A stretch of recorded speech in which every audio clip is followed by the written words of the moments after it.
AITAH for staying married to my husband only because he was diagnosed with terminal cancer. I 50s F have been married to my husband Adam, 55M, for just over 20 years. If you'd asked me 10 years ago, I would have said we were one of those couples who just worked, not perfect, not passionate like in the movies, but steady, predictable, dependable, safe.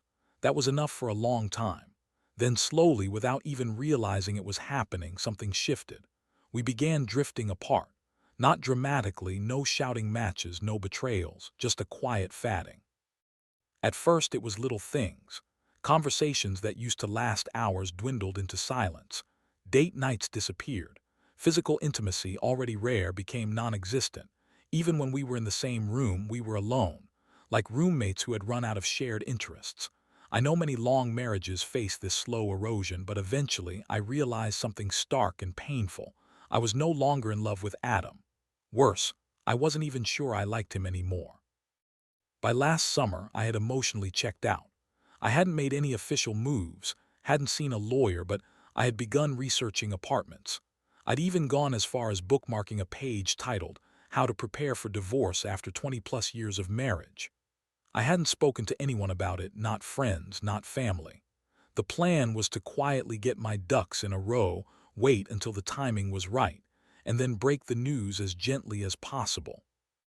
I imagined myself moving into a small, quiet place of my own, maybe relearning who I was outside of being someone's wife. But then in October, everything changed. Adam had been having vague symptoms for months: fatigue, stomach issues, weight loss. At first, we chalked it up to stress or age. But after a routine scan, we got the news that flipped everything upside down. Stage 2 cancer, already showing signs of aggressiveness. Within weeks, it was clear that it was progressing much faster than expected. By December, the diagnosis was stage 4, terminal.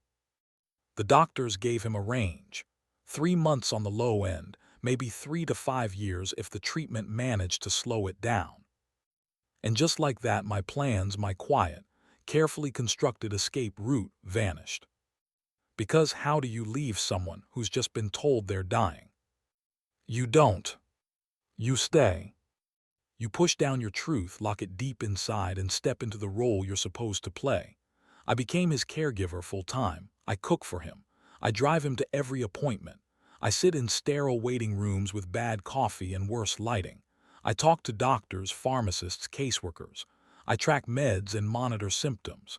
I answer texts from family and friends with updates like, "He's feeling okay today, all things considered." And through it all, I pretend. I pretend that I'm the strong, devoted wife, that I'm still in this marriage heart and soul, that I'm not grieving something far more complicated than his diagnosis. Everyone tells me I'm amazing, brave, loyal, a rock. But the truth is, I am suffocating. There are moments, dark, shameful ones, when I catch myself thinking I should have left earlier, not because I want to be free now, but because it would have been cleaner, simpler. I could have moved on with my life and still come back into his orbit as a concerned ex-wife. But now I am trapped, not by force but by guilt, by obligation, by the unspoken social contract that says, you do not abandon a dying man. And maybe the worst part, if I had left, he would have lost his insurance. Due to timing, he got disqualified from the open enrollment period after the diagnosis. So on a practical level, staying means he gets treatment. It means he might live longer. It means his pain is managed. And that makes walking away feel even more impossible.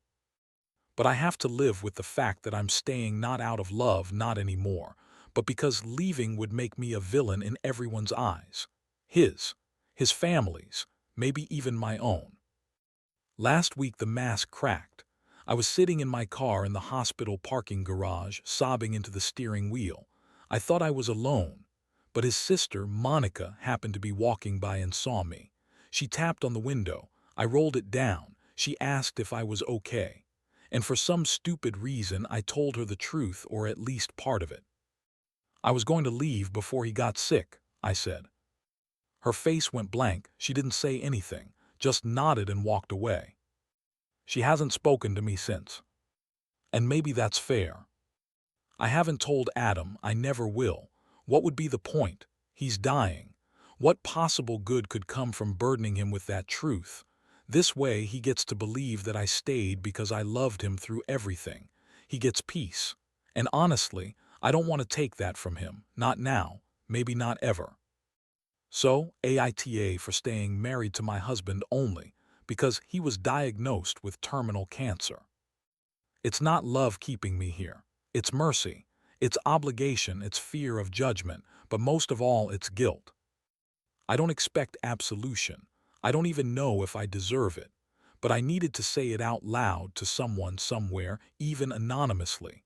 Because this silence is heavy, and I don't know how much longer I can carry it alone.